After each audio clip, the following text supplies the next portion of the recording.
Hi, I want to show you the state space grid feature in Interact today.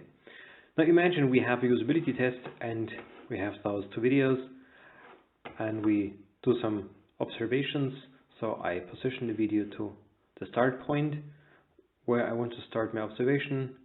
Just say start observation, link the current media file, yes, and here is my coding system. I have a coding system consisting of actions and facial expressions, and I want to go through the video coding some activities. Don't look at the videos right now, it's just about the idea. Now the person is opening mail or checking the mail, looking to the screen, opening PDF, and so on. I just want to collect data randomly to show you the state space grid feature. Whenever I click on one of those codes here, as you can see, Interact is recording a new event with a start time, and when I click another code, it records the end time of the previous behavior and starts a new one. Now imagine we're done with that coding. I show you how this looks like in my timeline chart. Now in the timeline chart I have all the events here as bars in this timeline chart. When I make a double click on one of them, Interact is replaying exactly this fragment over and over again. Now I coded the activities. Let me jump back to the start of the first event, and I want to code the facial expressions right now. So I start observations, play, and say, for example, this person is looking concentrated. Let's say he's looking irritated now. He's having some other facial expressions, and so on. I just again collect some random data because I want to show you the state space grid, and for this we need to have some data to play with. Now let's collect some more.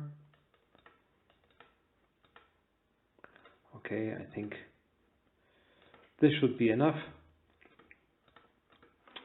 So stop the observation. Now when you take a look into the timeline chart, now I have also codes for the facial expressions here.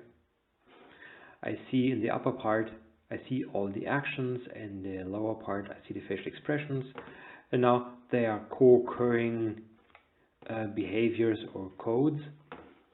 I could do some statistics in here, but I want to show you, as I said, the state space grid.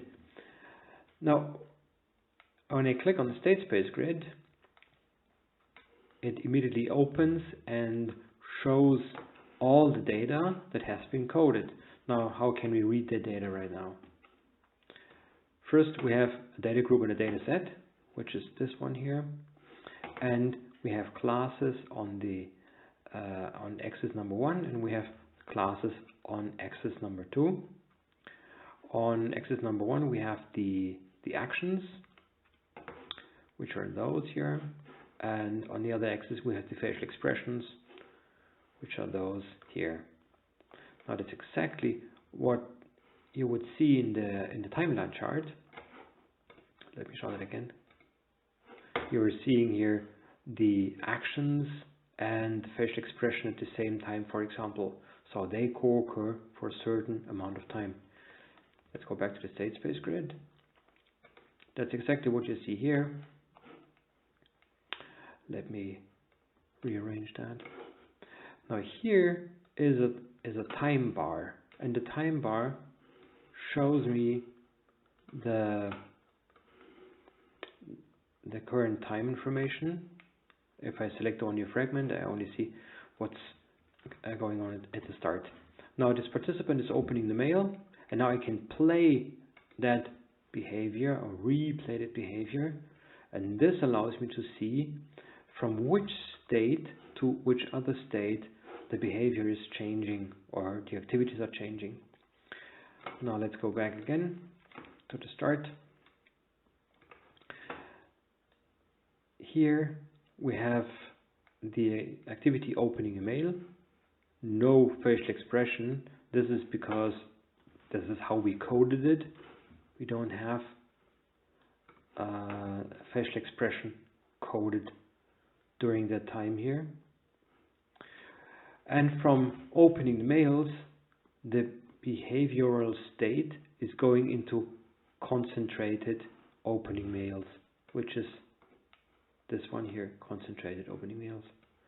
If I go a bit further, we see that the person remains in that state, and this is the idea of the state space grid, and the state changes quickly to opening mail, being irritated, going to checking the mail, still being irritated, here check mail, irritated,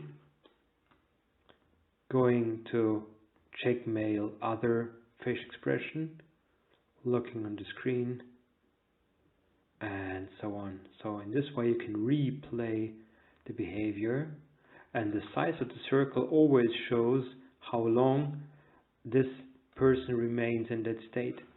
Now imagine that you have on one of the axes you have, for example, a mother, and on the other axis you have an infant. You would see all the states they are in at a certain point in time and to which state they're switching. You can also do this with a manager and an employee, or with, for example, a couple in couple therapy. And then you would see in the state space grid that, for example, in situation number 1, which would be this session that you observed, you have a lot of activities going on in a certain area of the chart.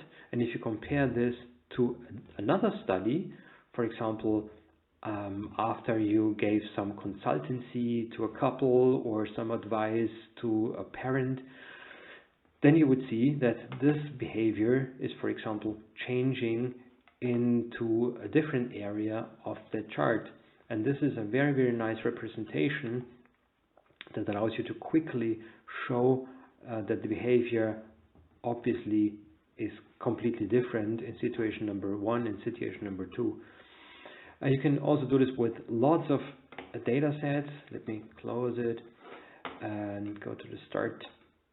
Here, if you have an Interact already, you have also those demos here.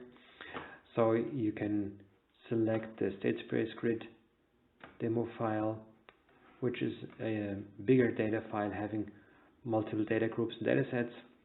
When I go to the analysis, show the state space grid here, I can select all the data sets, which now would be different users or different participants or different subjects, or however you will call that. And you can see they are now all in one chart. You can select that you only want to see, for example, the ones from the second trial, or you want to see the ones from the third trial. And also there are some measures in here, and those measures, for example, tell you, for example, the duration percentage in each of those cells. Now you would see, for example, for trial number 1, we have a huge percentage in surprised and insecure. And if we go to trial number 2, we would have a huge, where is it? Here, for example, in happy and wave, or neutral and insecure, or point and neutral. So this immediately shows you that you can easily compare different studies by using the state space grid.